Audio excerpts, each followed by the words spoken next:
All right, good evening, everyone, and welcome out to Speed Racing Network. We are back with season number 4, race number 1 here at Daytona International Speedway. Brandon Domain, welcome back to the show, my friend. Thank you, and welcome back to you as well. I've been here with the OG here this week as we got the Truck Series action at Daytona to kick it off, the Daytona 150. I got to run last night in the Daytona 200. Very interesting race, the way that played out. These truckers, though, they always know how to put on a show. I expect to see fireworks out here by the beach. Oh, we're going to be seeing something out here, definitely. I mean, this is one of those things that I swore up, down, left, and right that I would not do another broadcast after Greg Olenek took it over because he is just so good at it. But here I am doing another broadcast, filling in for the master, as it says on the screen.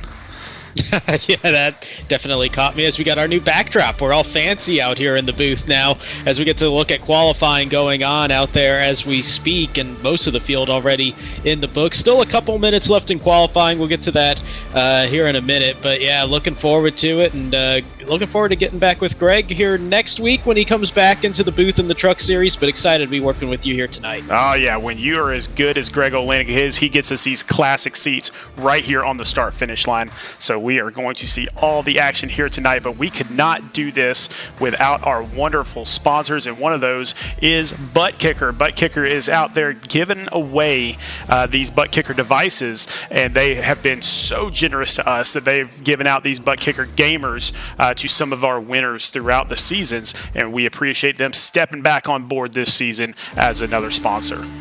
Absolutely. You know, these aren't cheap. These are a couple $100 for a lot of them going up from there, and to be able to add that realism to your rig or to your seat if you're just kind of like me using one of those desk racer kind of deals going, but just kind of plays with that volume that comes through and gives you a little bit more sense of what you're doing out there on the racetrack, or for other games as well, works for there also. So big thank you to Butt Kicker for how supportive they've been. Oh yeah, they are absolutely wonderful. So definitely, if you do not already have a Butt Kicker, get out there and get a Butt Kicker, because it will change the way you drive here on iRacing. But our payouts tonight and for the season are the same as they were last season, but for those of you that are new out there, let us go through those. So for first place in the race, you're going to get $30. Second, we'll get $20. Third, we'll get 10. Fourth, we'll get 10. Fifth, we'll get 10 as well.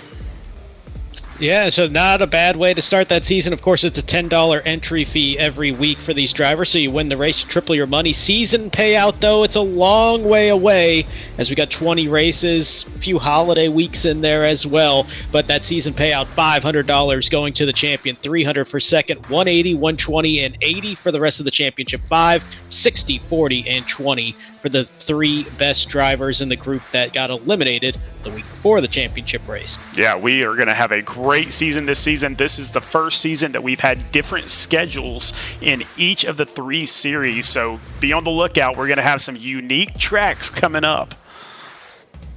Certainly are. We're seeing a whole lot more scattering of racetracks. The schedule for the Truck Series different this year than it is for the Xfinity Series and for the Cup Series. That's new to SRN. One of the many changes that have happened here in the way that things are going to be handled. We'll be going over a lot of those here tonight. But after Daytona, the Cup Series, they go to Nashville. Meanwhile, the Truck Series, they're on their way to Kansas and starting to make their way a little bit different path across the country as we get ready for some more racing out here in the regular season. Oh, yeah, and we're looking at the YouTube right now. We've got 35 viewers out there, and Greg Olenek himself says that he is watching to be sure I don't screw the thing up, which, hey, man, this is the first time I've been nervous in a long, long time. So I appreciate you watching, buddy. And no, there's no beef between broadcasters at all, Mr. Benson. We are just out here having a great time, enjoying our time here on Speed Racing Network, and we cannot wait to get this party started. And I think qualifying should be wrapping up here in just a few seconds. Yeah, the little countdown timer down to the final 10 seconds out there, but looks like everybody has qualified minus a couple people that believe they're just choosing to start in the back already. So I believe we have everybody that wants to qualify already in the books.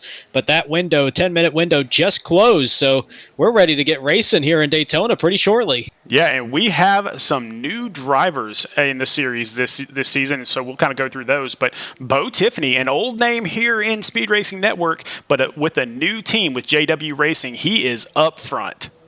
Yeah, that's a pretty powerful combination to put Bo there with the defending team champions there with JW. Jeff Vickery for Bobby Anderson Racing will be starting on the outside of row 1.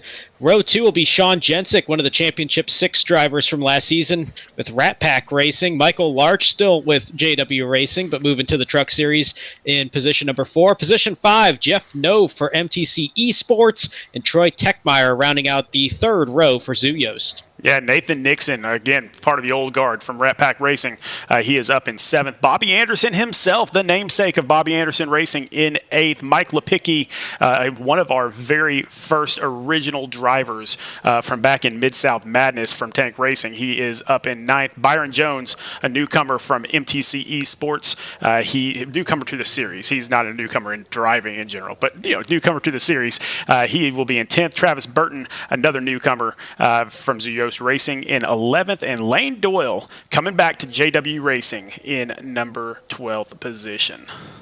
And he'll be seeing if he can recreate the magic from last season when he won this Daytona 150 in Season 3, trying to do that from row number 6 here tonight. And well, remember, keep in mind, too, we did have the Daytona duels. We weren't able to have those broadcasted last week, but those Daytona duels, it was Ben Park and Bo Tiffany, the pole sitter here tonight, that won each of those races. Not for qualifying positions, though. That was just for the bonus points with the stage point scoring.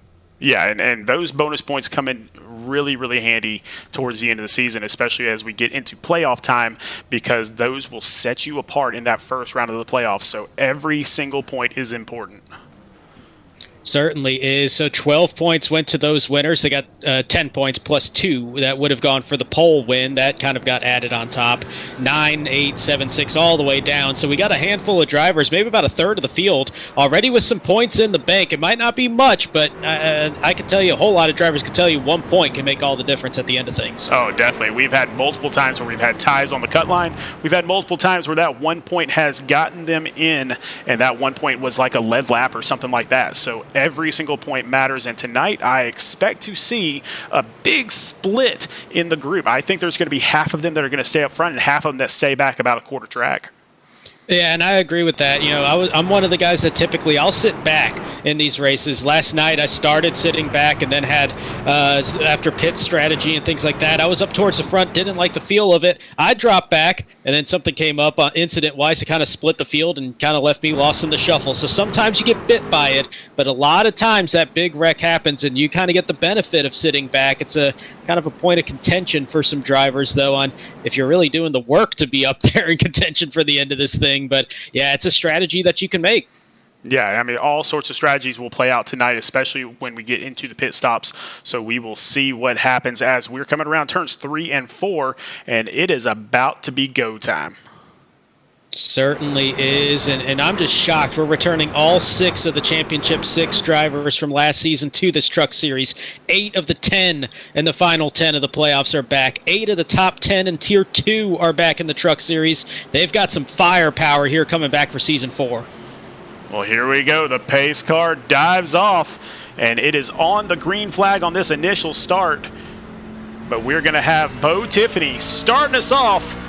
Welcome back to Season 4 of Speed Racing Network Truck Series. Let's get it going.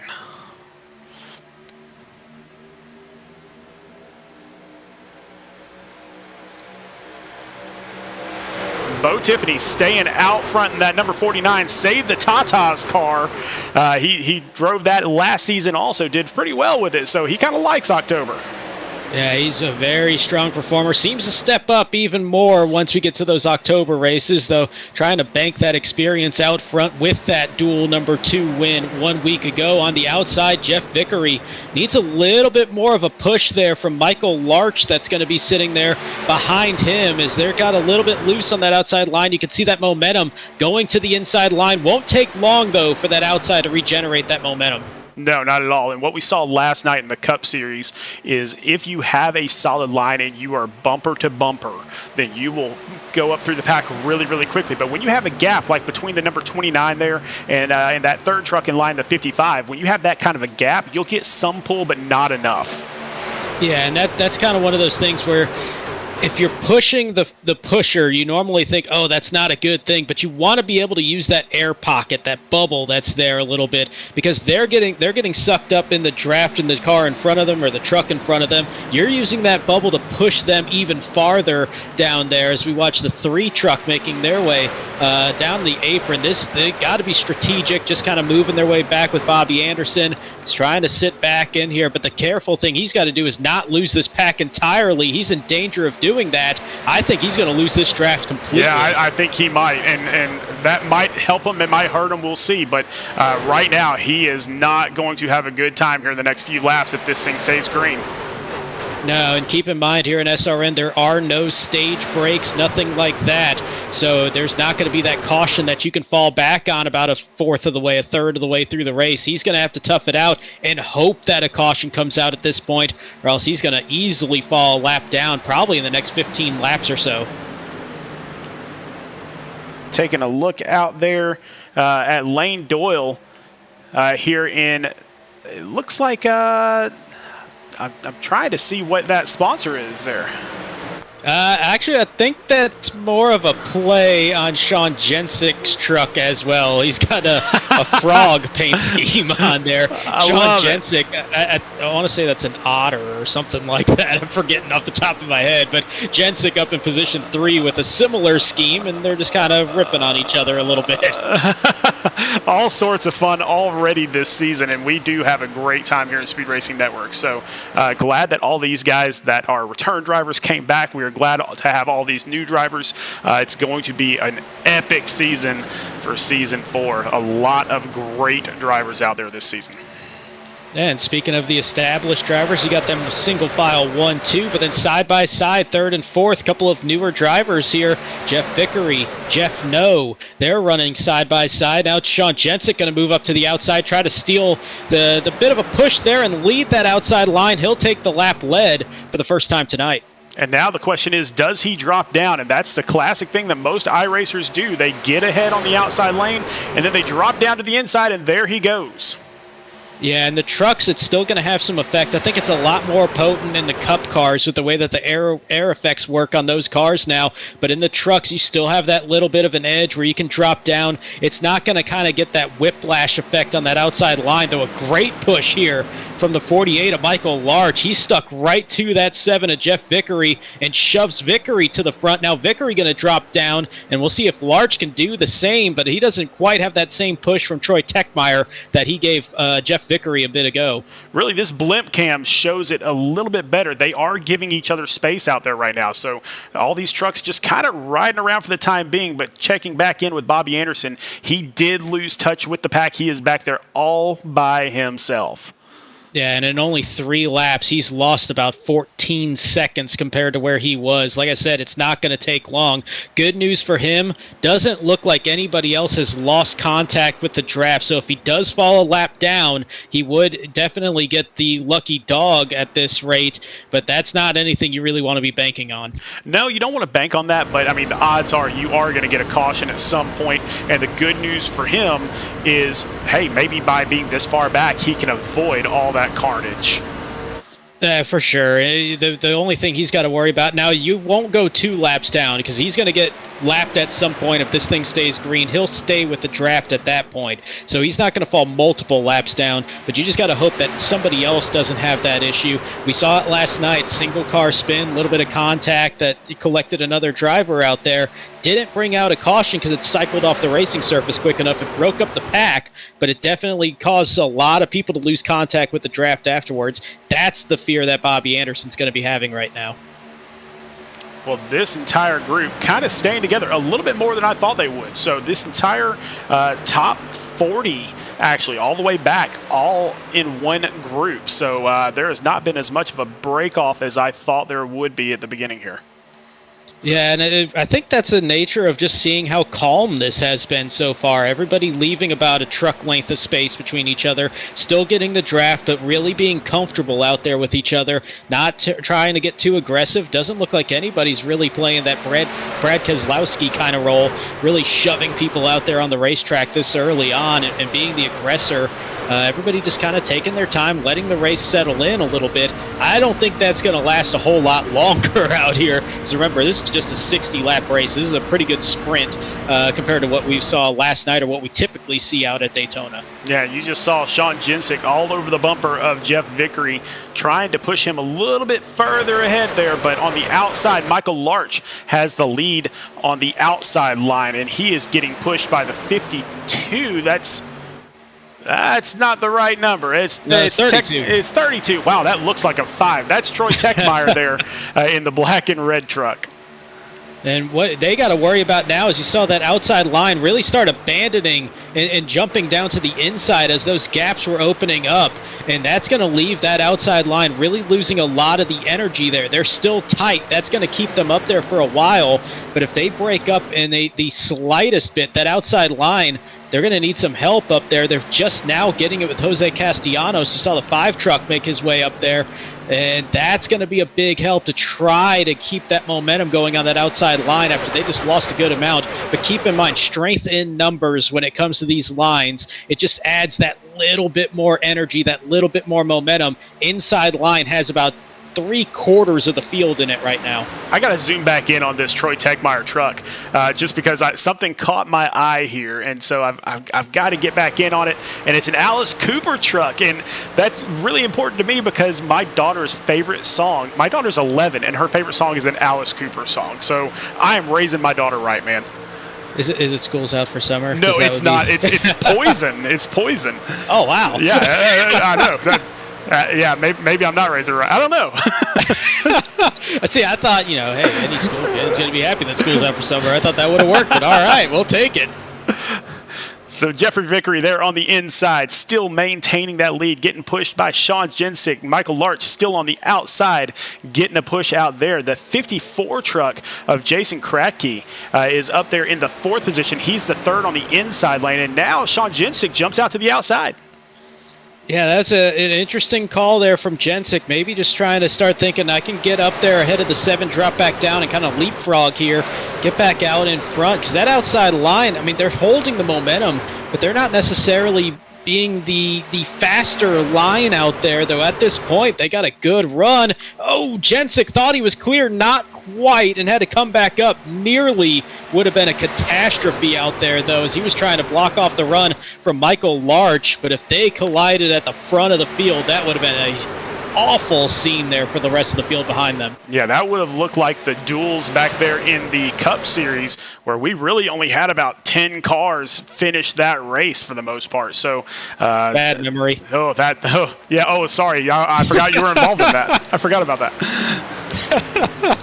Hey, that's part of Daytona, though. Every now and then it just happens at the front of the field. It blocks that racetrack. We've seen the mega ones, the massive ones out there, not just the big ones. It does bite sometimes, but seeing some good. They're kind of separating themselves well now. Not seeing a lot of side drafting either. So these guys giving each other a lot of space. We're already a 5th of the way through this thing. Also, about halfway through that first fuel run. Yeah, this fuel run is actually going to burn pretty quickly because they're going as fast as they're going and pushing as hard as they are. I believe it's going to be a 2-stop race. Yeah, it definitely should be. They're looking at about somewhere in the range of 23 to 26 laps, and there's a bigger range there because if you're out in the front of the field, it's going to be closer to 23. You don't have that pull in front of you where you can kind of relax on the throttle a little bit. If you're near the back of the field, you're going to get a lap or 2, maybe 3 that you can add on to it depending on how conservative you're being. Yeah, and just to check in on the guy way in the back, Bobby Anderson, you can see the car and the trucks that are in the background. They are catching him. They will catch him here in the next 2 or 3 laps, and so he will get lapped, and that's going to cause a little bit of mayhem because Daytona is not as wide as Talladega, so it's not as easy to go 3 wide here as it is there.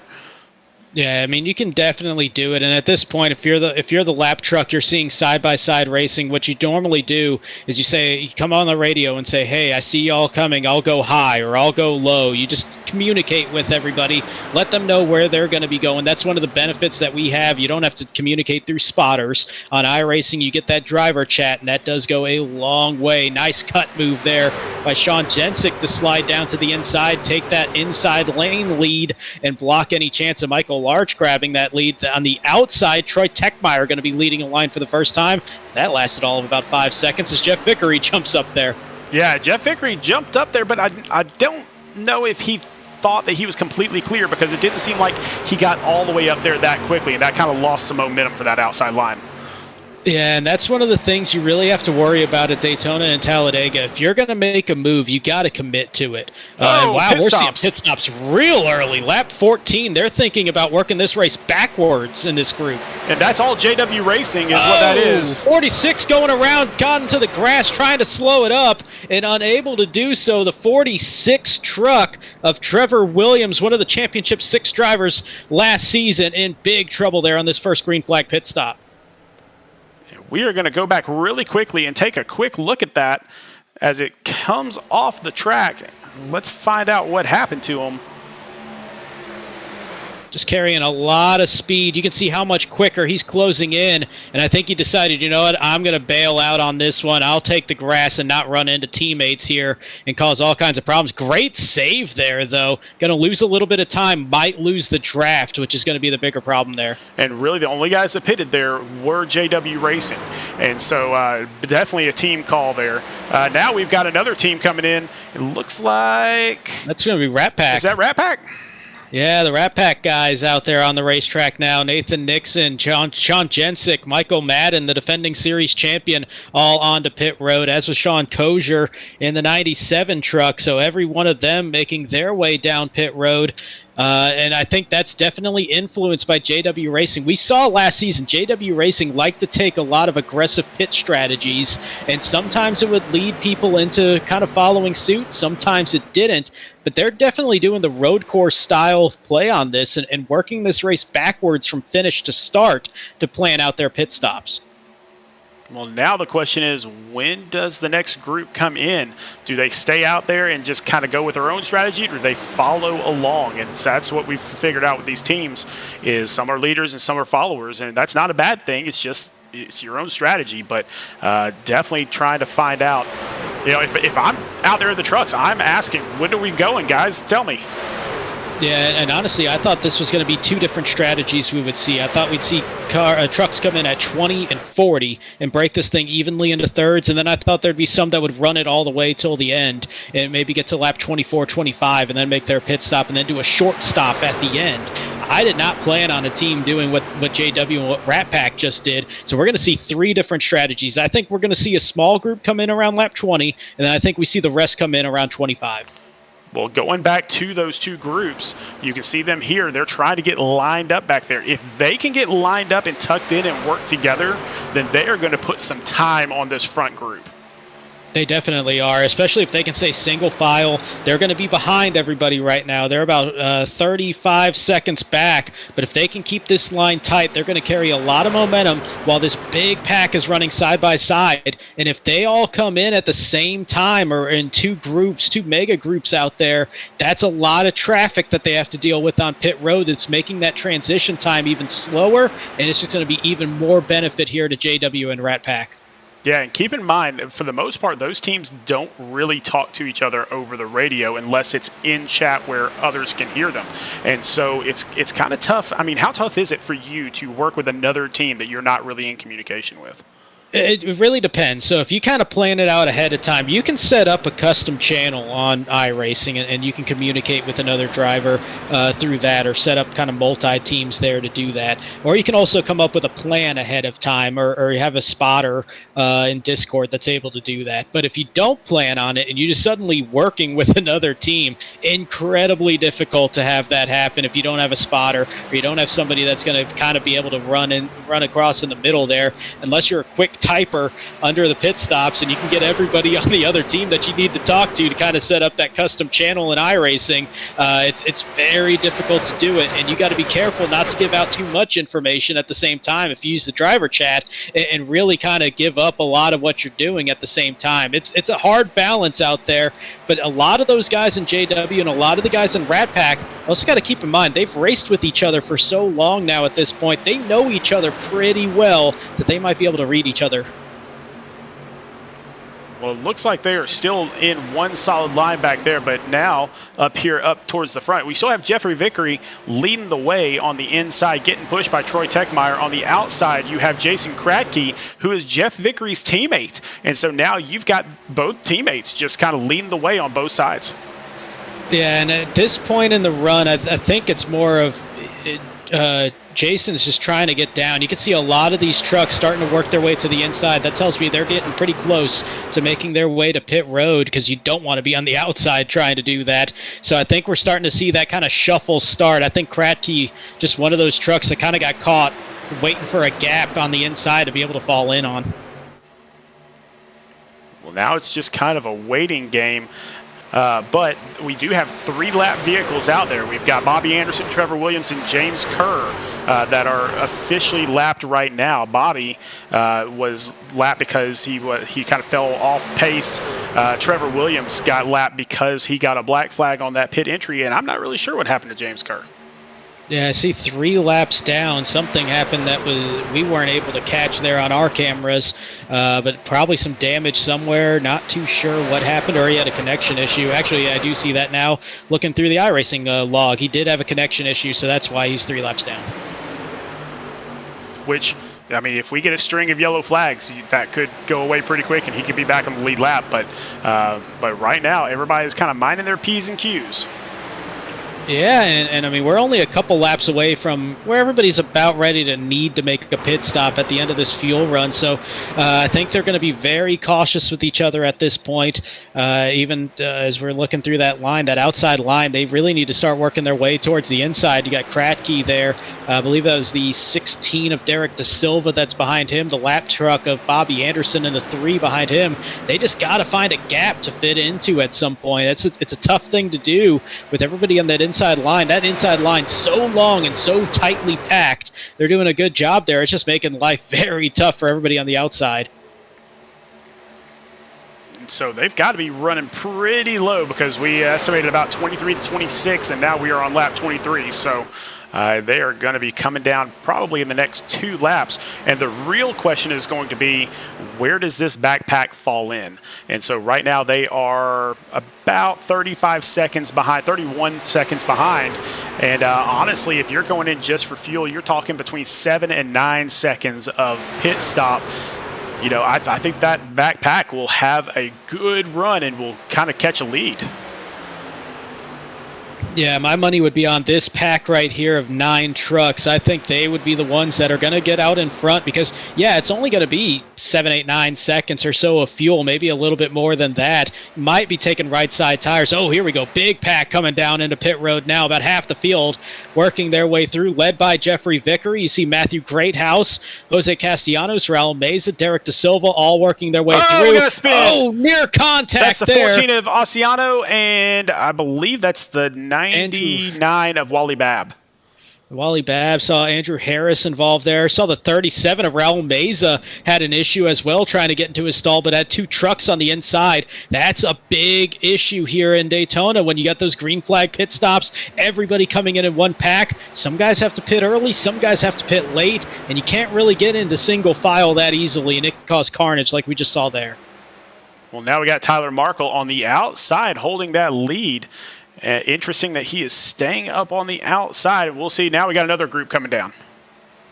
Now, for Markle and Park, and both Park brothers, and those guys, they can do this because they were sitting back in the pack really conserving fuel. They might have another lap in them. This group had to make their way in. You see that speed difference as everybody trying to sort themselves out into those pit stalls. No contact, it appeared, out of that group, but a whole lot of time lost for some of those trucks. Yeah, and some of those trucks stayed to the left as they were coming into the pit road. And so a lot of those cars that needed to pit really in the early stalls kind of got messed up there a little bit. So so definitely one of those things that we're going to have to look at a little bit later on. For sure. That's going to cycle the lead to Jeff No. Behind him is going to be Jose Ruiz, who didn't have a ride until yesterday, a new addition for the MTC team. We're going to see the rest of the field make their way down on the pit road, and I kind of like this position for this group of 9 and 10 trucks. A bit of a smaller window for them to have to fight with as they make their way into their pit stalls. And so they will make their way into those pits, and now we'll cycle back and look at this 9-truck line back here. Just kind of see where they're at, and it looks like currently they're about 30 seconds behind, but now they're rounding, I believe that's 3 and 4. Yep, that's 3 and 4. So here we go. And also keep in mind, you got Jeff Vickery there leading that outside line, so that's going to be the indicator here. That was the race leader. There's everybody in that last group making their way off pit road, but they're doing so about 70 miles an hour slower. So it's going to be a battle here. A lot of the same guys, a lot of the ones that just pitted were kind of sitting back for most of this race, but I think they're going to lose a little bit more ground than they anticipated. Yeah, it looks like they're going to lose about 2 seconds for those trucks, and then could be all the way up to about 6 seconds or so back here with Austin Purnell. So definitely going to be a gap here between some trucks. Now, what they have to bank on, though, is this side-by-side racing continues for this lead pack, and hopefully in their instance, they can get a little bit of a bobble up there that makes that field check up just a little bit, gives them a window that they can pull in just enough. We're seeing some of that field able to still hang on to that draft, and they're going to pull themselves up without having to worry about that. But there's going to be about, looks like about 20 trucks or so that are going to be split off here from this lead pack. Yeah, you can see that track map in the top right corner there. You can see how those trucks are kind of spread out. Look at where we're at in first and second place. Look at the 15th position truck up there in the top right corner there. So there is a gap between those two. It is about 2 seconds between those two lines. Not sure they're going to be able to get caught up here until they can get really single file. 3 trucks is not going to get it. Yeah, what they really got to do is hope that this 3-truck pack, they almost need to kind of slow up and sacrifice a little time now to get that pack behind them caught up so they can get a lot more energy in this line. They've got to do a good job of staying single file. And hearing some chatter on the radio, actually, of guys saying, hey, stay single file. We can get back in this. But you can see how kind of swervy these lines are right now. That's not going to do any favors. Not at all. Going back up front, Michael Larch and Jeff Vickery. They're in the top 2. Jeff Vickery is actually the leader right now.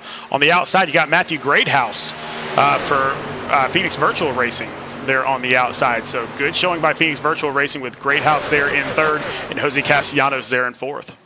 Yeah, really strong. They've pretty much stayed nose to tail with each other in one form or fashion, with one in the front or the other. This entire race, every time I've looked and seen where they are, that 5 and 51 have been linked up and doing a really good job of just keeping those trucks out in front, but keeping them in a solid position where they're not putting them in any trouble here.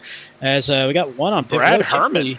Oh, Brad Herman on the pit road. Not sure what happened there. Possibly a black flag for some reason, but he is going to be way off pace now. Yeah, that's huge, and he's already sitting there now in the 40th position, already behind a lot of the trucks 1 lap down, so and he just disconnected, actually. He might have had some issues there with his connection and pulled off the racetrack. Not too sure what was going on there. Yeah, so he will bow out of this race. And now we're looking to see, right now we've got the front. It looks like they've started to catch up. Yeah, it looks like that second line has finally caught up to that first line. And so now we're going to get a huge group, about 29 trucks all together. And then there's a second pack started here with Austin Purnell and a few others back here, about 12 seconds behind the front pack. So this is that time where, hey, they're going to hang out back here and try to stay out of trouble, it looks like, and that might be a good position for them. It might be. They might need to do a little bit better job on the line management here, though, because keep seeing them kind of leapfrogging each other and kind of breaking up the lines when they get some power in it. Now they're going to get single file, and that's going to help. But the only big thing they got to worry about is, you mentioned it, 29 trucks with a lot of energy going there between them in this lead pack. That's going to be tough to catch up to. Yeah, that outside line, you can see them all tucked together a little bit better than that inside line, so they are going to get the momentum. And Greathouse in the 51 on the outside is going to get that push from his teammate, number 5, Jose Castellanos. Seeing a lot of big names here from that we're used to over the past few seasons, really, with strong runs here. And then it's Jeff Vickery leading this group of established veterans out here. And that 7 truck has been powerful all night long. We take a look at Kyle Spees in the 25. He's one of the better drivers with maintaining pace over the course of a run, getting stronger as a run goes. Daytona, you don't have to worry about that as much, but here he is once again, sitting there inside the top 6, third on that outside line. Just always seems to be there at the end of a race. Yeah, definitely his grandmother out there as one of our biggest fans, Miss Sue Nowak, out there watching us on YouTube. Always good to see you out there, Sue. Yeah, always, and everybody that's joining in, thank you so much for watching us here tonight, and don't forget to hit that subscribe button, hit the bell, everything that Greg normally says. He says it a whole lot better than I do, but hit the like, subscribe, the bell. It'll tell you when we're on again, and you can tune in over the next night, tomorrow night, and the 3 nights a week that we're running as this season gets kicked off here for Season 4. If you think this broadcast is good at all whatsoever, just wait until you get a Greg Olenek broadcast. It's going to be even better. Hey, we still got a heck of a show going on here tonight, side by side, just past halfway here in the Daytona 150 to start season number 4, and that was about a photo finish, couple of thousandths of a second at the line. Great house ahead of Vickery as they cross the line to finish lap number 32. Yeah, you can see exactly how tight this is. And look out that front window. You can barely see anything when you're tucked up right against somebody. So you have to have a lot of confidence that that guy knows exactly what he's doing. Yeah, and that's where a lot of things, and you can see right there how close they are, you really have to have that trust, and it takes a lot of practice, a lot of time in the race. I really think the first half of I always say a restrictor plate race, but you know, there's a lot of different terms now for it. But at Daytona Talladega, I use the first half of a race to kind of study everybody out there. Who do I want to be pushing? Who do I trust that I can push? Who do I trust that can push me? Who don't I trust? You kind of use it as a homework session there. Once you find the people that you trust out there, you want to stick with them as best as you can because of things like this. If they can hold a straight wheel, you can trust that they're going to be in the spot that you need them to. They're not going to make any quick motions, anything like that, because that's the last thing you want is something unpredictable from a truck right in front of you as you're pushing them down this racetrack at 185 miles an hour. And then if you're that truck in front, you don't want the truck behind you to push too hard, because then you get a little bit squirrely, and that could take out the entire bunch. So it really is a give and take between 2 drivers. Oh, pit stops coming down. Pits. And this is JW Racing once again. Yep, JW, they are definitely working backwards, so they're going to be making this one a tough stretch here. We saw everybody making pit stops on lap number 25. We got 26 laps to go. This is a stretch if they're going to make it the rest of the way. Well, so they pitted on lap 14. Now they're pitting here on lap, what is this? I don't even know what lap it is. And so they've got to go 25 laps to make it to the end. That's a tall ask. That's right at the edge of what we were seeing. They might be getting this thing perfect. Now, keep in mind, though, we get a late caution in this. That might come back and bite a little bit. So you kind of want to have something in reserve for a green-white checker just in case people don't make a pit stop. But now here we go, Rat Pack Racing following suit. I'm not sure if they have an alliance or so with each other, or if they're just saying, you know what, they're doing it, we're going to do it too, and get out of this big pack and try to keep that thing working that worked so well on the first green flag stop. I got to tell you, I think I would have stayed out 3 or 4 more laps to be complete. That's just me, but that's why I'm in the booth and not out there on the track. It's a tough call. Pit strategy, you can always second guess, and you're going to look at it tonight at the end of the race, tomorrow when you're kind of looking back at what happens, and there's always something that happens in a race where you go, man, I messed that up, or man, I nailed that. If it goes well, it's a genius strategy. If they miss it, or if they come up short that little bit, or it just doesn't work, that's going to be the thing that they kick themselves for all week long until we get to Kansas. One of the trucks I didn't notice pitted with JW Racing, Blair Holloman, pitted on the same lap as them, and now he's going to let JW get up behind or get up in front of him, and then he's going to tag onto the back there. So Blair Holloman with a little bit of pit strategy of his own.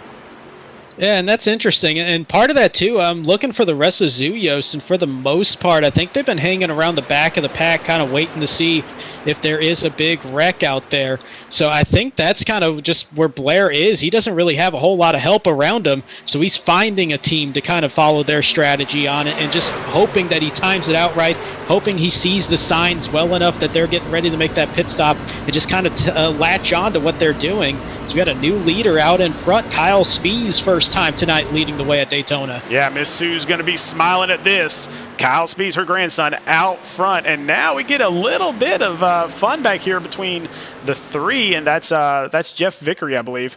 Oh, no, I'm sorry, that's Bobby Anderson. Bobby Anderson is in all this. Yeah, Bobby Anderson and Trevor Williams both a lap down. They're sitting there third and fourth in line, and that's almost going to work as a buffer of sorts here for the rest of the field between the top two. If you're Spees and Vickery, you're loving that those two are right there. Yeah, those two are lap down, and so, man, and now they are actually going to be fighting against one another for that lucky dog position if that comes up.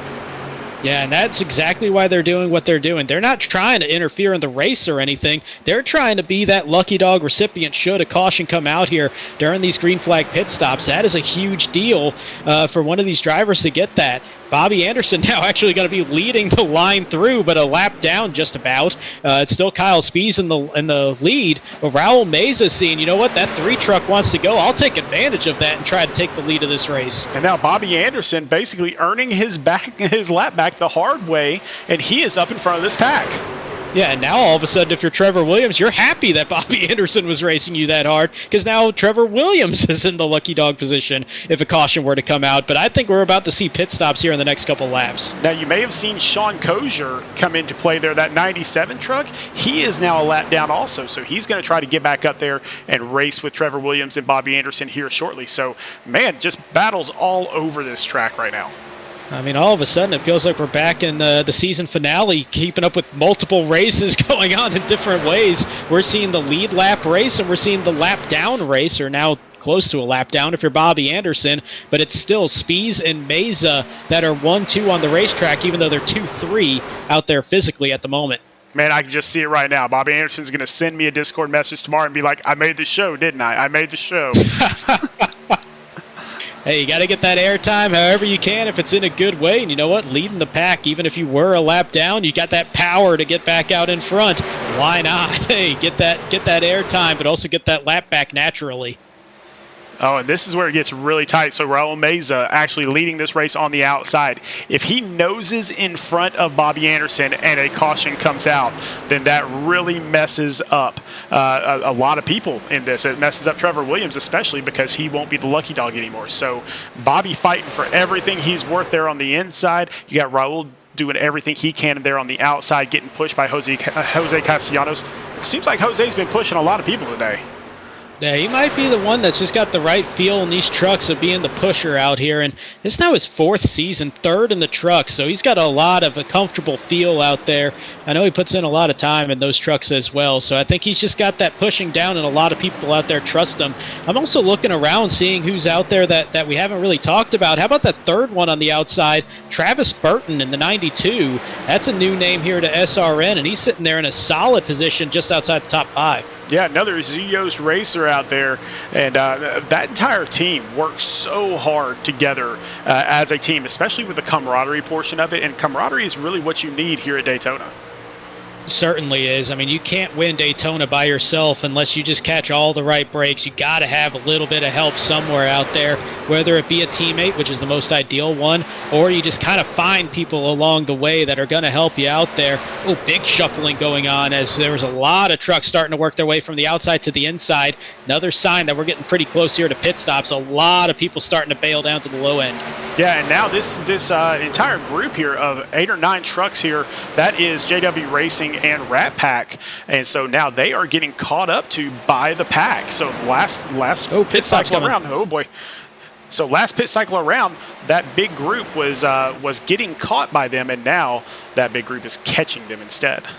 So we had a bit of a hiccup here, and just listening to the driver chat, the 46 of Trevor Williams said he started running out of fuel, and that is a big red flag if you are JW Racing, because they came in, lap 14? We're now on lap number 42. That's telling me they're going to be cutting this super tight if they're going to be able to make it the rest of the way. Excuse me, lap 41. So that was 26 laps at speed. They're going to be right on the edge of this. Oh, it is going to be interesting coming to that white flag if we can get to that point. So, but right now, Kyle Spees still leading this race. Got a couple teammates there behind him, Jeff Vickery and Jason Kratke. So got some help out there. Have some help. One thing I was just kind of looking at, too, if I'm Michael Larch, I'm terrified right now because you're leading that second pack of the JW and Rat Pack guys. That's going to be putting all the fuel wear on you at that point. So I'm hoping for their sake they start kind of leapfrogging that to save them. But if I'm Larch, I'm in a very uncomfortable position with the fuel mileage the rest of this race. We'll see. Now he is tucked into that pack now, and that's a good thing for him so he can save a little bit. But yeah, if once all these guys pit, then he is going to be in some sincere trouble.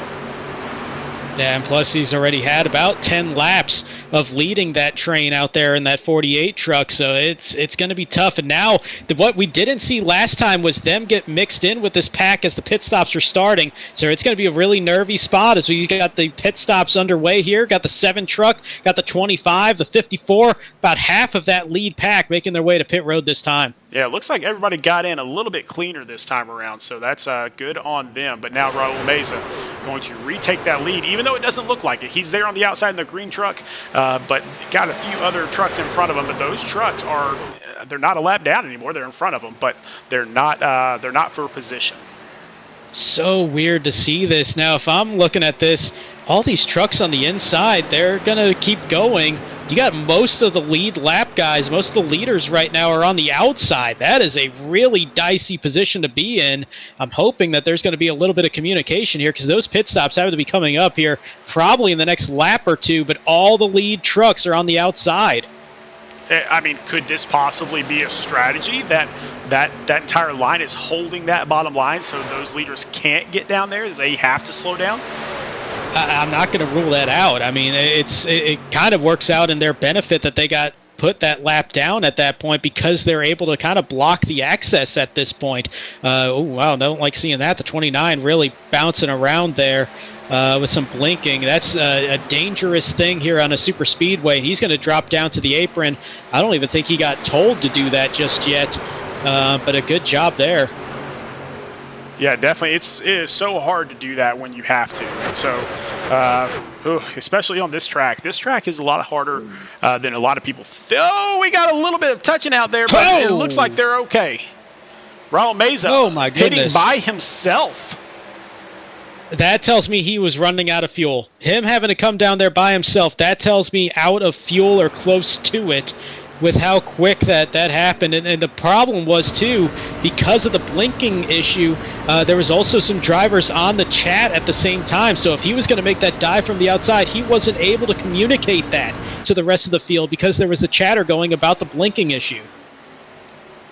Yeah, and blinking is huge in this race. I know last night I was one of the admins in the Cup Series race, and we had to remove a couple of drivers because of blinking issues. You're just so close to one another that a blink, which those of you that don't know what we're talking about here, so a computer and the internet, they have to kind of mesh together to get all this information together in order to show where all these trucks are. Well, when you blink, you're losing internet connection, and so the other person's computers can't see you or vice versa, and so sometimes your truck will be inside of another truck, and then if you come back live and you're inside of another truck, that's a wreck.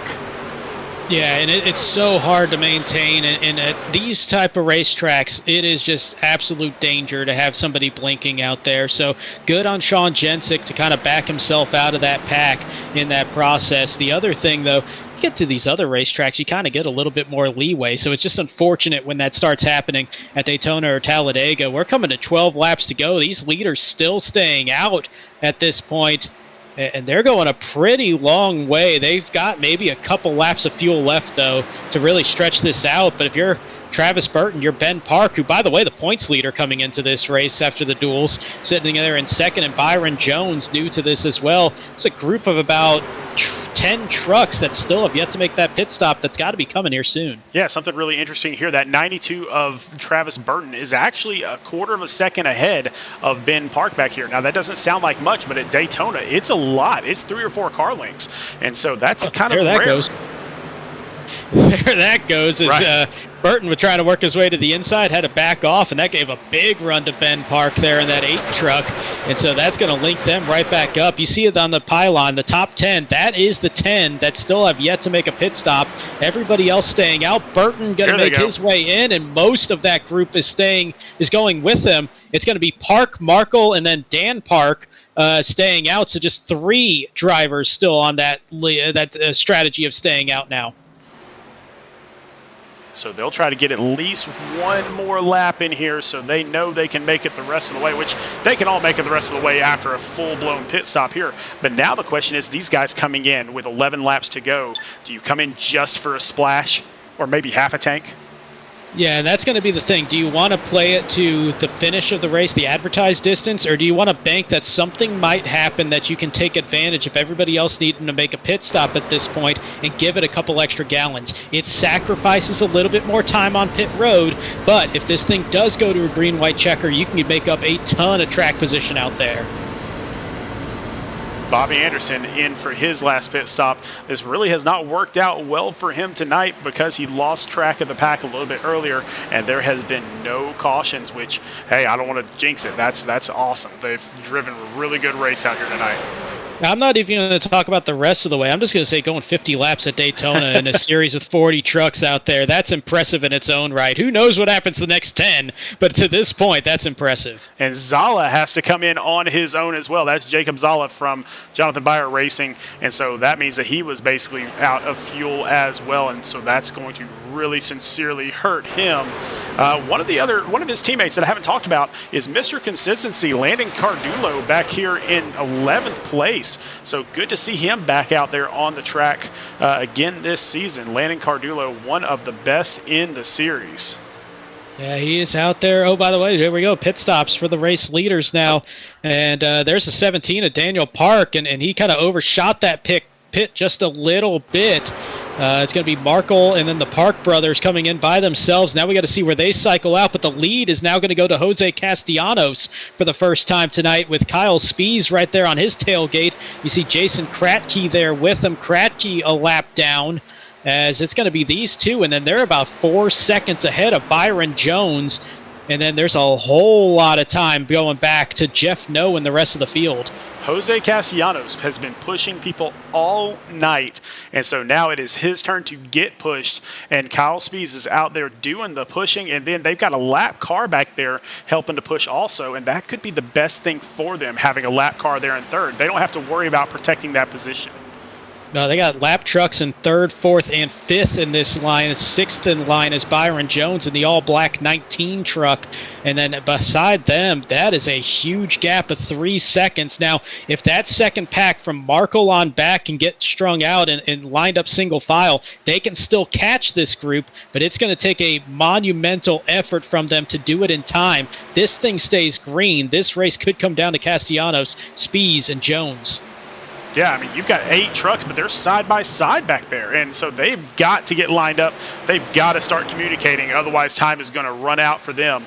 And Castellanos, Spies, Byron Jones, those 3 will be the point getters. And if those 3 lap trucks between those 3 can help out with them and stay tight, stay single file, I don't think a pack of 8 can really close in quick enough with 8 laps to go to make up a 5-second gap. They got to really make up 4.5, then they'll get the tow from this pack in front of them. But that's asking a whole lot for a pack of 8 to close in that quickly in 8 laps on a group of 6 if they can stay tight single file.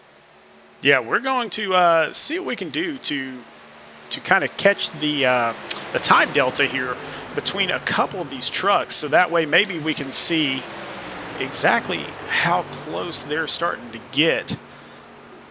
And there we go. So that's Kyle Ryan, who's in 4th place, and then that's Byron Jones, who is in 3rd place. And so you can see what that gap is. And so right now that gap, 4.9 seconds, it is falling ever so slightly, but then increasing right after that. So, I mean, it is basically maintaining and that's just not going to cut it if you've got 7 laps to go.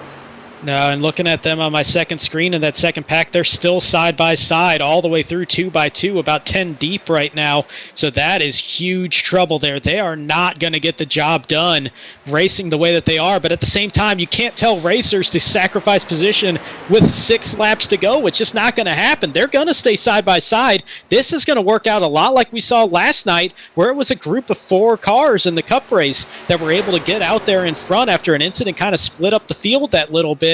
And we're able to just kind of coast to the end and race with each other and not have to worry about the rest of the field. Now, how bad does Kyle Spees want this win? How bad does Jose Castellanos want to block to get this win? How bad does Byron Jones want it? Because those 3 trucks are the ones going for it, and especially Kyle Spees being right there in that second position. What is his move when we come to the white flag? And you got to think about the motivation to win. As drivers, I know Jose Castellanos waiting for that win, Byron Jones waiting for that win. I want to say Kyle Spees still yet to have a win as well in SRN. If he does, it's been a while since he was able to do that. So you got guys that are highly motivated to get that win. If I'm Kyle Spees, I'm sitting there saying, you know what? I'm going to push you until we get down that back straightaway on that last lap. Then I'm going to start thinking, what's my motion? What's my move going to be to try to get around you? I'm not going to try to do that and ruin this line right now and let that pack catch up until the absolute moment when I have to make a move. I think that Spees is in a great position here because his teammate is that 54 car or that 54 truck who is a lap down. And so Kratky and Spees are teammates. So if they time this correctly, then they could get a push to the outside and Jose will be left out on his own island. Yeah, there's no other Phoenix Virtual Racing truck there. As you see Byron Jones trying to make a move by himself to the outside to try to line this thing up. 1, 2, 3 for the top 3 trucks, get away from the lap trucks. But what that's going to do is slow down this line at the same time. He's got to make a move here. If he's not going to get around by the end of this turn, I think he's got to slide back in, get that gap closed up, and there he goes, right back into single file. That is a huge moment there to save this line. And a smart moment by Jason Kratky to not pop out to the outside to block him, because had he done that, then that would have left his teammate Kyle Spees out to dry. Yeah, he's definitely trying to run a bit of defense there for Spees. We were mentioning Castellanos, no teammate out there with Phoenix Virtual Racing. The only thing that might help him is Castellanos and Joe Ruggles there in the red 96. They were former teammates a couple seasons ago, so maybe there's a little familiarity there, but Ruggles kind of bringing up the back of the field, so that's going to be tough for him to really play a role in this. This is definitely in the hands of Kyle Spees, but keep in mind, Byron Jones might say, if those two go outside, I'm going to go inside, try to steal this thing, make my way past them, and try to shove Castellanos forward. Maybe I can get into the mix as well. Yeah, the only thing that Byron Jones can hope here is to stay to the outside of Kratky there, so that way Kyle Spees can't pop out to the outside very easily, or at least he won't have a teammate there. And then if something happens between Castellanos and Spees, then a little touch in there. So Byron Jones gets a little wobbly after that touch by Jason Kratky, and now he is going to fall backwards. So now it might be in the wheelhouse here of Jose and Kyle Spees. I think Byron Jones might be out of it now. Keep in mind, still only 3 seconds now away, and that pack might try to close in. It's going to be tight, 2 laps to go. It's going to be very difficult to see that happen.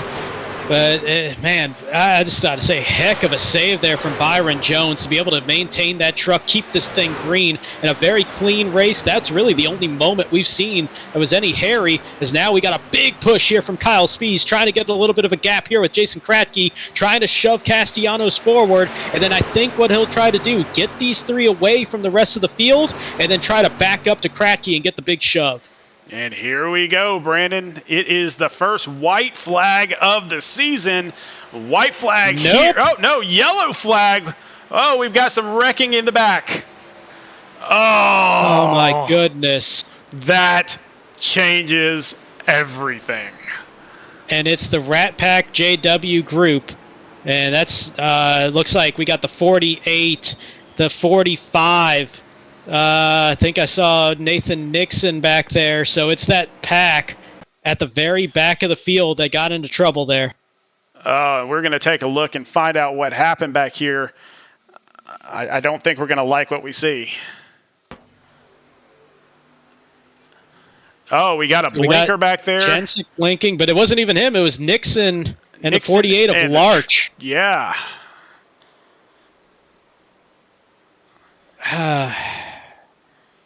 That's frustrating. If you're Jose Castellanos and Kyle Spees, you are angry right now that just happened right before the white flag.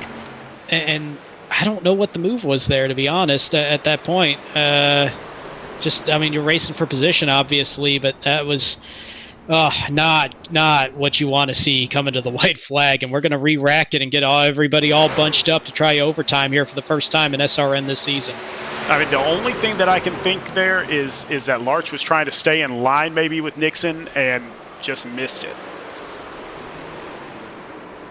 And it sounds like it's going to be on the 48.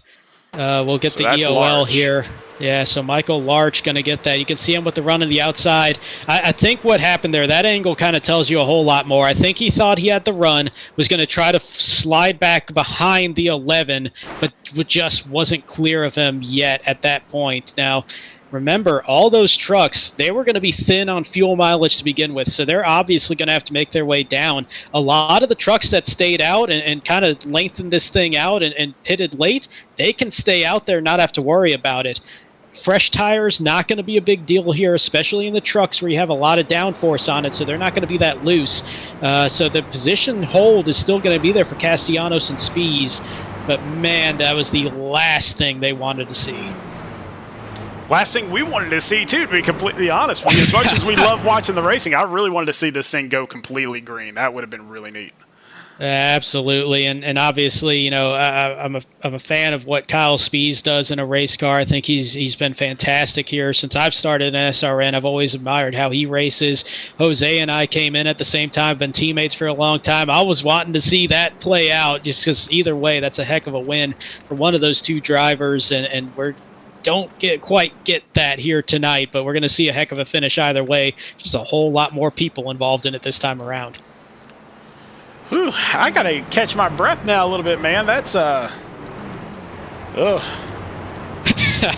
Yeah, we got that build up and then kind of got that little bit of a kick to the gut there at the end of this thing, but we're going to see that 2-lap overtime. Remember, here in SRN, 3 attempts at overtime are available. This is going to be the first one when we take the green this time around, and sounds like Jose Castellanos is going to take the outside here on this restart, giving the inside to Kyle Spees as we're 1 lap till green, getting this thing fired back off. And then you got a couple of teammates right back there. Going to have Kyle Ryan and Landon Cardulo starting in row number 2, and then lining up with each other on the inside. 3rd and 4th in line is going to be Tyler Markle and Ben Park, with Dan Park behind Ben. So a little bit of a tank combination there that might come into play pretty heavily. Well, it's a bold strategy, Cotton. Let's see if it works out for him. You know, I think what Jose might be thinking is a lot of the time the inside line kind of gets stacked up a little bit because everybody's thinking, all right, I want to get to the inside. I need to check down there because that's where I know the line's there. I have an exit strategy if calamity breaks out here and there's a wreck. I've got the apron that I can take on if I need it.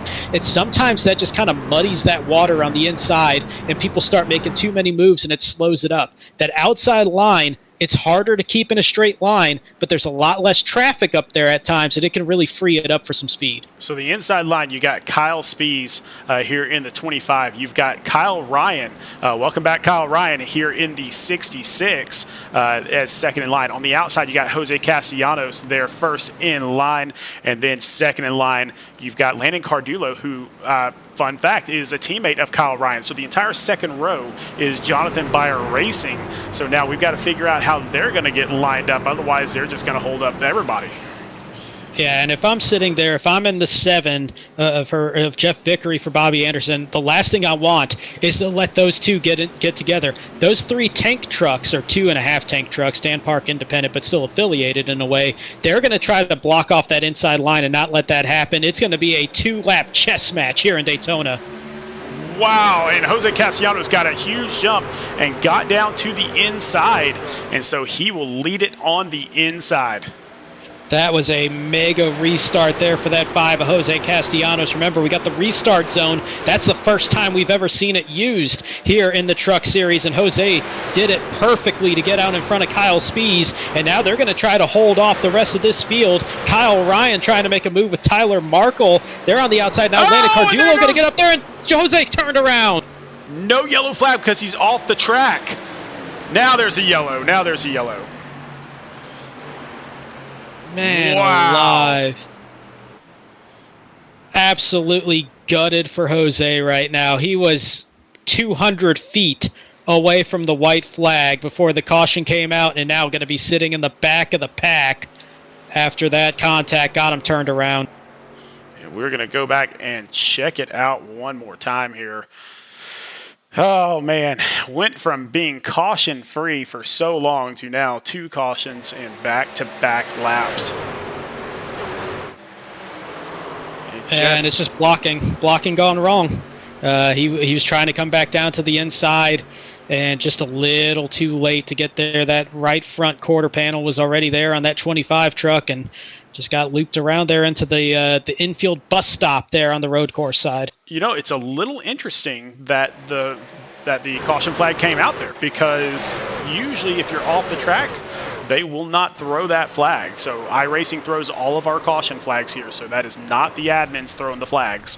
So usually iRacing won't throw that flag if you're off the track, but for whatever reason, they decided to do it this time. Yeah, I mean, last night we saw an incident on track that cycled off track that didn't draw the yellow flag. This one did. I'm almost wondering, and this is probably just a bizarre way of thinking it, he did kind of go onto the racing surface on the road course. Maybe that triggered something, but I don't think there was any other incident out there. I haven't seen anything or noticed anything that would indicate that. So just a break there for Jose. That's going to give him a little bit of life to try to make up some points and positions out there. But what it's going to do out front, it's going to re-rack it with Kyle Ryan and Landon Cardulo. JBR teammates now 1-2. Kyle Spies going to fall back down to the 3rd position, and then you got 3 tank trucks there, 4th, 6th, and 7th, that are going to be in pretty good line with each other as well. And so now, once again, we will wait to get re-racked here. It doesn't look like anybody is in trouble as far as pit strategy at this point. The earliest that somebody pitted was lap 44. I still think they have plenty of laps to go on that. So I don't think anybody's really in danger of running out of fuel here. Now it's just a race to the finish. Yeah, the only ones that would have been in danger of it were the Rat Pack and JW Racing trucks that came in super early trying to work this race backwards to lap 60. They came in before that first overtime attempt, so they're good the rest of the way. Keep in mind, too, once you're under caution, you're getting about 3 laps under caution equals about 1 lap under green. So you're still extending this run a big amount right now. This is going to be our 3rd or 4th lap under caution. So that's really adding just a handful of laps to this run. I don't think it's going to be a problem unless maybe we get to a 3rd overtime. And then we might start seeing that. And I think that's what these drivers are kind of thinking about. If we get one more wreck here, have to run maybe 8 more laps, 9 more laps to get to the end of this thing. If we have a 3rd overtime, they're going to want to save as much fuel as possible. So they're running the apron. Yeah, I mean, they're going to do everything they possibly can do just in case there is a 3rd overtime. But Jose Castellanos was less than half a lap away from the white flag twice. And now he will be all the way back in 27th position. Plus, he's going to have the EOL here. That's going to be the extra insult to injury at that point. That's a clear call. I mean, he did draw that contact, so that is going to be the penalty on him. He's working his way to the back, so that's going to set him all the way back. Last truck on the lead lap, only a couple extra positions. He'll fall down to the 29th spot as Bobby Anderson got his lap back. He's on the lead lap now. After all that time, he's worked his way back up just in time for double overtime. Well, I bet he's thrilled to death to be back up there. Trevor Williams back on the lead lap as well, I believe. So it looks like we got a couple guys jumping. Actually, no, he's not. I'm sorry. Trevor Williams still a lap down there. But Kyle Ryan and Landon Cardulo will lead this group back to the green flag here for green-white checker number 2. And once again, we get 3 attempts at this thing. So if this one doesn't fly, we get 1 more shot at it, and then the next flag will call the race. So we will see what happens. You still got Kyle Spees back there in third position on the inside. You have Tyler Markle there in 4th position on the outside. And then Jeffrey Vickery, who's kind of just been hanging around in that top 5 all night long in that 7 truck on the inside. Yeah, he's making the most of this second chance here after that first caution drew out that green-white checker. They were all kind of in that pack aside from Kyle Spees, so everybody now in the mix. And what we saw in that last restart with Jose Castellanos getting the big jump, jumping down to the inside, that's going to happen here as well with Kyle Ryan taking the outside as the race leader. It's just going to be scripted this time, though. I guarantee that Landon Cardulo probably going to try to line up with Kyle here pretty quickly. Yeah, Kyle Ryan will get that restart. He takes off, and it looks like he's going to dive down the inside pretty quickly, and he does. So now he's got teammate pushing him on the inside, and so it's going to be tough for anybody to catch him unless they get really lined up there on the outside.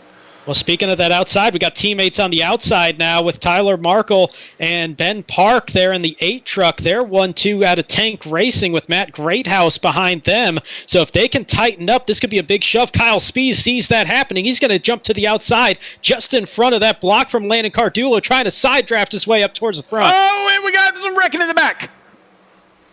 Big and that's wreck going to be him. Another yellow.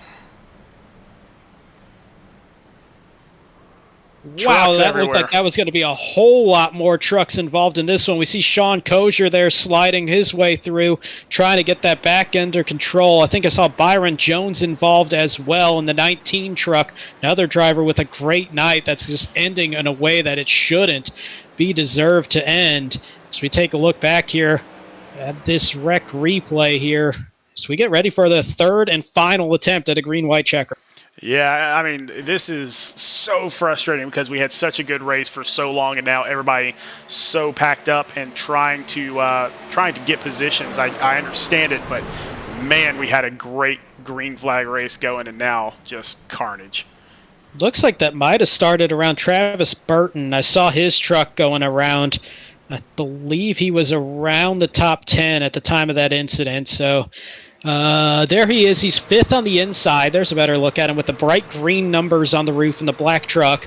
And little contact there with Jensick and Techmeyer, and that sent Jensick into Burton. Burton with a big hit there from the 55 of Jeff No.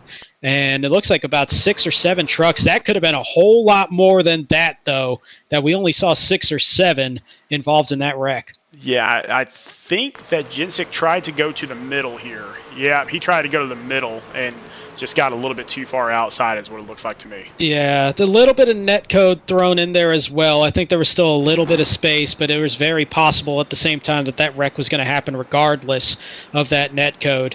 As, it's just these drivers getting aggressive. They have to be making moves, and, oh, here we go, pit stops. That tells me a little bit tighter than we were thinking, even with these caution laps. That is Tyler Markle and Ben Park making their way to pit road, giving up 3rd and 4th positions on the racetrack. Yeah, there's Jeff No and Jason Kratke also, who are kind of towards the back of the pack, but they still need some fuel as well. But up front, Kyle Ryan and Landon Cardulo, they last pitted on lap 49, so they have plenty of room left. But Kyle Spees and Jeff Vickery both pitted on lap 44. So right now you're looking at almost 26 laps, but some of those being under caution.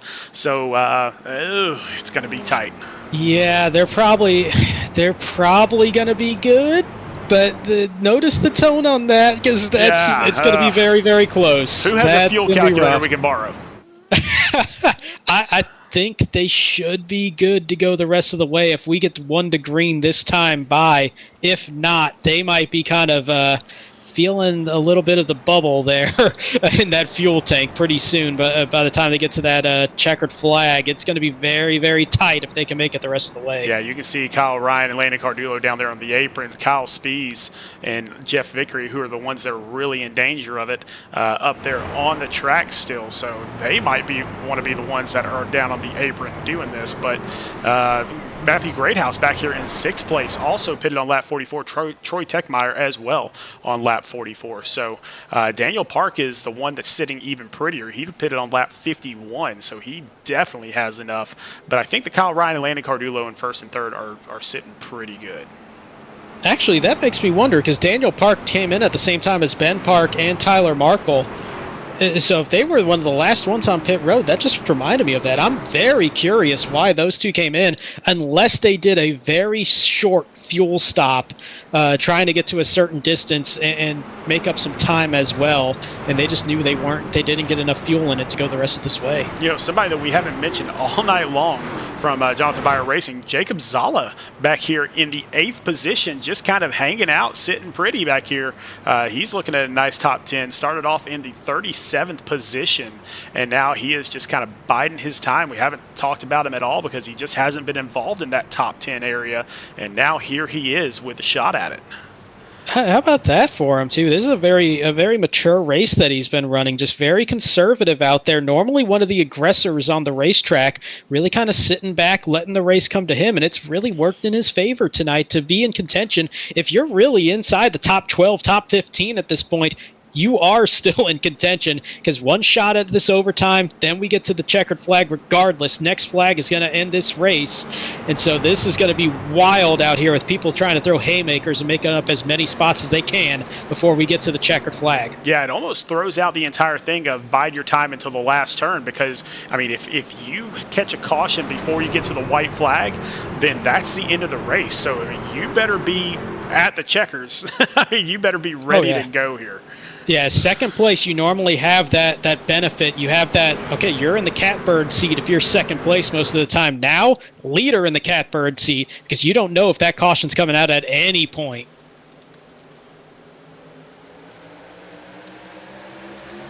All right, here we go. And Kyle Ryan down there on the inside, right there in front of Landon Cardullo, his teammate. Yeah, so teammates for JBR 1-2. Now we got one dropping off. That's Dan Park. Remember, his teammates made that pit stop. They're wrecking behind. See if the green stays out or if a caution comes out, but a big scatter in the back half of the field. I think we're still good for right now, so here we go. We're going to keep going at this. Kyle Ryan still leading this race on the inside, getting pushed by his teammate Landon Cardullo. Now Kyle Spees inches ahead with his teammate pushing him. Jeff Vickery, Bobby Anderson off the track towards the back of the racetrack. Tyler Markle off the track in the back of the racetrack. We're just trying to keep this thing green until we get to that white flag. And here we come, turning off of turn 4. Let's see if we can get a white flag and hopefully a finish in this race, as here it is, the white flag here at Daytona. Kyle Ryan still leading the way now. Whoa, and Kyle Ryan off the track. He might be out. He's out of gas. Now you got to keep in mind, Landon Cardullo leading the inside line. He's on the fuel, same strategy. That inside line now broken up as Spees, Vickery, Greathouse all dive low. Cardullo trying to lead the outside line with his teammate Zala now. So Spees and Vickery are teammates, but we're going to find out if that's going to hold true here pretty shortly. It looks like it is going to be a real cluster. Landon Cardullo on the outside getting pushed by Jacob Zala. Landon Cardullo looking really good here. What a shove by Zala as they're going to lead the way 1-2. Now it's Zala around, Cardullo around. Big wreck. Looks like Zala still may. Oh, and he gets turned. Still wrecking. Kyle Spees coming to the checkered flag. He will win Daytona. Oh, my goodness. I don't know what I just saw. We saw carnage coming. I don't know if we saw it as chaotic as that. And after all that, remember Ben Park pitted before that last overtime, was all the way in the back, finishes 3rd. That is how much chaos we saw coming out of turn 4. Kyle Spees with the win. Avoiding all that car. I mean, it looks like he does have some damage there, but it looks like he made it through. My goodness. Let's go back one more time. We're going to take a look at that replay. Oh, my gosh. I don't even know what just happened. By the way, they're still racing, trying to get to the line with no power at this point to store it out for positions. But you see Cardulo got a big shove from Jacob Zala there to get out in front. Spies was trying to move up ahead of that outside line. And Raul Meza, when he did that, he had to settle back down and got a big shove there from Jeffrey Vickery, which shoved him into the 35 of Jacob Zala, turned Cardulo, and all hell broke loose behind. Let's see if I can get a better view here of what happened here. So it looks like, yeah, Zala got shoved. He turned somebody. And then coming off this turn, it looked like Zala was coming down off the track to try to block the 51, and then he goes spinning. Yeah, not sure if he was trying to block or if he was just trying to regain momentum and trying to keep that truck in straight line. But my goodness, what a chaotic finish. It's just that accordion effect up front, and then you see Zala there. Yeah, I think he was trying to block at that point, trying to keep the 51 behind him, and that was massive. But, man alive, that for Kyle Spies, I mean, it was Jose Castellanos and Kyle Spies that were going to win this race. Coming to that original green flag at the end of advertised distance, Spies was really the one that was in the right position with his teammate behind him. We go through 3 overtimes, all the chaos. Jose Castellanos got wrecked in the first overtime. We had the second overtime with that wreck there. Pit stops happen. Third one, Kyle Spies at the end of it, still winds up in victory lane. Unbelievable. Miss Sue Nowak is out there going crazy right now. I guarantee it, but wow. All right, well, let's wrap this thing up here. So Kyle Spies, first place. Troy Techmeyer in the Alex Cooper car or truck. He is going to be in second. Ben Park with that excellent pit strategy ends up in third somehow, some way. Richard Rico in fourth place for MTC Esports, and Byron Jones in fifth place for MTC Esports. And then we had Matthew Greathouse, who was one of those 3 that nearly got through all of that, finishing in 6th. Austin Purnell, we talked about him being near the back of the field at one point around midway, finishing 7th. Jacob Zala so close as well. He'll finish in 8th. John Holliday in 9th. Trevor Williams was a lap down until the final restart when he got that last lucky dog, and he sees himself inside the top 10. Unbelievable. Jason Krakke, he was also a lap down there for a long, long time in 11th. Landon Cardulo, Mr. Consistency, he is up there in 12th, even after getting wrecked there. Sean Jensick in 13th. He was involved in an earlier wreck. Raul Meza in 14th. Mike Lepicki. Hey, Mike Lepicki, one of the originals here at Speed Racing Network, up there in 15th place. Nice job for him. How about Jose Ruiz? 24 hours ago, didn't have a seat here in the series. Winds up in 16th in his debut. Michael Larch in 17th. Derek De Silva will be in 18th. Jeff Vickery will be in 19th. Sean Kozier will round out the top 20. Well, man, let's see what we can do to talk to some of these guys. I bet some of them are completely and totally out of breath, but we're going to start off with our third place driver, Ben Park. Ben, how on earth did you even make it up to third, man? How did that happen? I just lucked out and avoided most of that crash. The final wreck. Avoided most of that lucky. Man, well, that insane. Cars everywhere.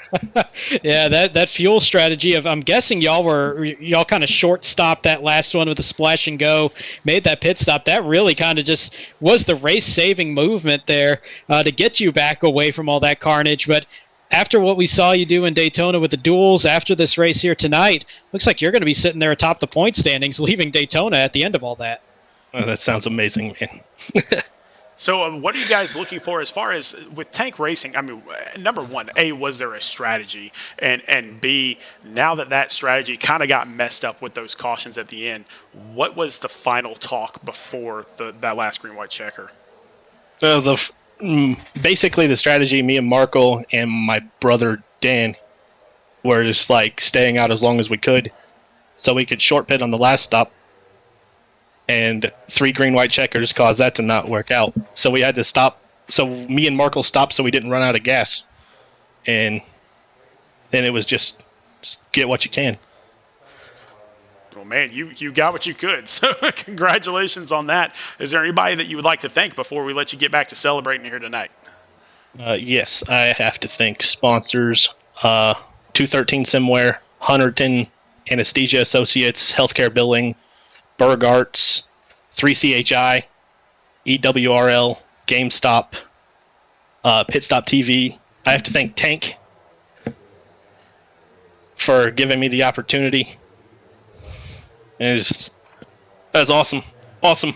Man, it was a fun race to watch, I will tell you that. That was absolutely amazing. So congratulations on a third-place finish and again, on some really good points here at Daytona, both last week and this week. But keep it up, man. We will see you next week at Kansas.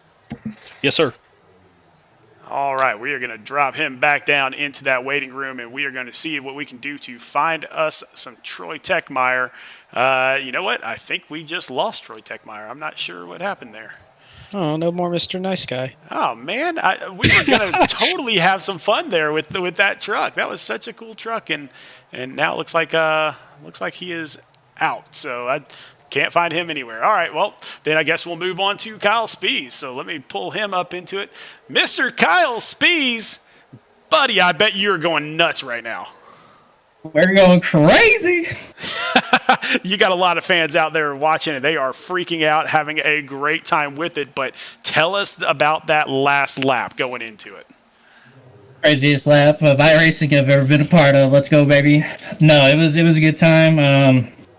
We were just going with the draft. I had Jeff behind me. Shout out to Jeff, teammate with Bar. He helped me with the draft, pushed me through.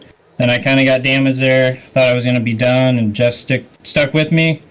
Luckily, the wreck at the end looked like the leader got sideways a little bit, and we all hiccuped, and that happened, and that helped me out stay in it. And then whatever happened up front, I don't know what happened, but all I saw was two cars connect, and I came to my first win. And I've never yelled so loud on iRacing before. Let's go. Well, it almost kind of worked out in the end because we were heartbroken for both you and Jose there coming to that white flag so close to the original one at the advertised distance when that caution came out. And then it just kind of seemed to work out in the end where you worked your way back up there, held on through all those overtimes. What was that emotional roller coaster like seeing that caution come out just before the white flag? Looked like right as you were about ready to start making that move to possibly try to win that thing out in the advertised distance. It drained me, truthfully. My heart was racing at that moment as well. Jason, my teammate, was a lap down. He was right behind me, and I just with Jose not being there, I had it set up. We were going to try to win that one, me and Jason. For the white flag was about to come out, we get the caution. My heart sank. My body was like, no, and I knew as soon as it came out, we were going to have to battle for three of them. I knew everyone was going to fight hard. I knew it was probably going to get crazy. It usually happens if you have a late caution. More to come after that. Just like I said, luckily I had the teammates with me. I had the draft with me, and I got first win. Pretty excited. Well, man, you got that first win under their belt now. Everybody says that's the hardest one. What's your outlook for next week on Kansas? Same as always. Like I tell you guys, I practice, and I don't have high hopes at any track. I just go in there and do my best. The more I practice and the more I figure it out, the better we're going to get with it. As well as this is my first time in truck series, so I'm learning the truck just as much as these guys are. So going out there and learning the track and learning the truck is going to benefit me as I go. So hopefully the practice does what it should. All right, man. Well, hey, do you have anybody that you need to thank here tonight before we let you get back to celebrating? First and foremost, you guys and SRN have been part of this league for a while. It's a new season, always a blast. You guys take the time out of your night to do the broadcast. We appreciate it. It's a kick-ass broadcast as well. Shout out to Bar Racing. It's great being a part of a team, and we're growing this year, which is amazing. And having Bobby as our team captain, and then just all the fans tonight. Grandma was there. Mom, appreciate you guys watching. First win. It's nuts. I'll be texting you guys. Well, hey, one more really quick thing, Kyle. I know at one point you said that you would rather win a race in Speed Racing Network than see the Browns win the Super Bowl. Is that still the case? You're damn right, Sean. Let's go, baby. Let's go. All right, brother. Well, hey, congratulations once again. Have an incredible night, and we will see you next week as we head to Kansas. Thanks, guys. All right, Brandon, what an incredible race. I mean, that is the way to kick off a season right there. I'm still trying to catch my breath and compress what we just saw at the end of that thing. We thought we were going to get a calm finish there between about 2 or 3 trucks at the end of that thing, and then, we had one overtime. Then we had another overtime. Then we had a third overtime, and everybody came out of that worse for wear except for Kyle Spees. So unbelievable finish there. And then we get to go do it again at one of the best track and car combinations on iRacing, Kansas Speedway, and these trucks always put on just an incredible show, and that's what we have next week. Oh, I am pumped up to get to Kansas and get the party going even further. Somebody in the chat said that we've got 58 more races to go in Speed Racing Network. That is accurate. So 20 races per series, and we got those 3 series. It is time to go, boys. It is going to be a great season. If tonight is any indication, it is going to be the best season yet. So definitely come back. Join us next week, Wednesday, October 12th, as we get to Kansas. So everybody come on back then. But until then, always remember to go faster.